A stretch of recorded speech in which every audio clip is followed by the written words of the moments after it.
برواية حفص عن عاصم كوفي رحمة الله عليه.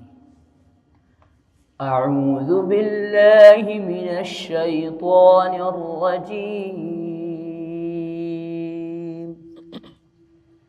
بسم الله الرحمن الرحيم. فاذكروني أذكركم واشكروا لي ولا تكفرون. يا أيها الذين آمنوا استعينوا بالصبر والصلاة إن الله مع الصابرين. ولا تقولوا لمن يقتل في سبيل الله أموات بل أحياء ولكن لا تشعرون. ولنبلونكم بشيء من الخوف والجوع ونقص من الأموال والأنفس والثمرات وبشر الصابرين الذين إذا أصابتهم مصيبة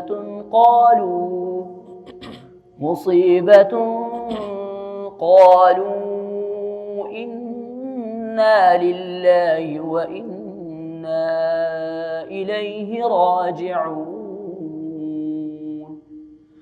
أولئك عليهم صلوات من ربهم ورحمة وأولئك هم المهتدون.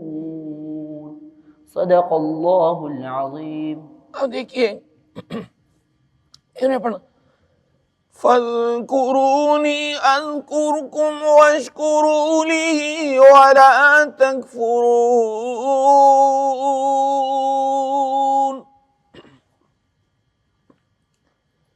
या अय्युहल्लज़ीना आमनु इस्तईनू बिस्सब्रि वस्सलाह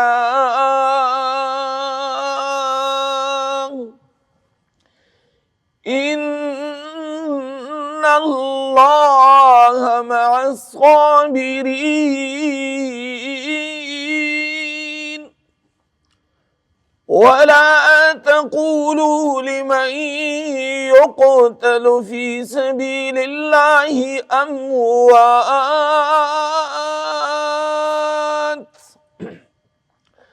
बल अहयाउ वलाकिन ला तशउरून। वलनबलुवन्नकुम बिशैइन मिनल खौफि वल जू'i व नक़सिम मिनल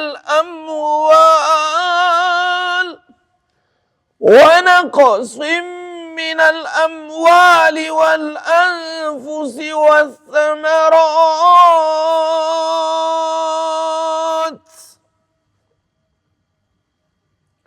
वबश्शिरिस साबिरीन الذين إذا أصابتهم مصيبة قالوا إنا لله وإنا إليه راجعون. أولئك عليهم صلوات من ربهم ورحمة وأولئك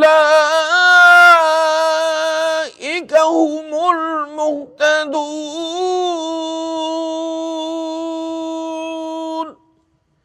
तो याद रखना चाहिए मद्दे आरिज़ वक्फी हुरूफ़ मद्दा के बाद क्या काम है नहीं حروف مدہ کے بعد جو وقف آتا ہے، عارضی وقف، اس کی مقدار 5 الف ہے۔ کیا ہے؟ اس میں طول، توسط اور کسر کیا کر سکتے آپ؟ کسر، طول بہتر ہے۔ کیا ہے؟ اس طرح میں دیکھ رہا تھا کہ وہ عطا محمد قد افلح المؤمنون، وہ پڑھتے قد افلح المؤمنون، لیکن یہ یاد رکھنا چاہیے مد عارض وقفی اگر آپ نے کہیں کہ الحمدللہ رب العالمین، آپ نے 5 الف پہلی آیت میں کر دیا، تو والناس تک جہاں جہاں پر بھی مد عارض وقفی آ جائے تمام میں 5 الف کرے گا۔ اگر آپ نے اس میں قصر کیا، قصر 1 الف، الحمدللہ رب العالمین، تو تمام قرآن والناس تک وہی 1 الف مت کریں گے۔ اگر آپ نے 2.5 الف کر دیا، الحمدللہ رب العالمین، یعنی 3 الف، تو والناس تک، یعنی ہر جگہ جہاں پر مد یعنی حروف مدہ کے بعد عارضی وقف آ جائیں، وہ کتنے الف کرنا ہوگا؟ 5 الف۔ تو تمام قرآن میں یہ حساب تھا۔ اب انہوں نے کیا کیا؟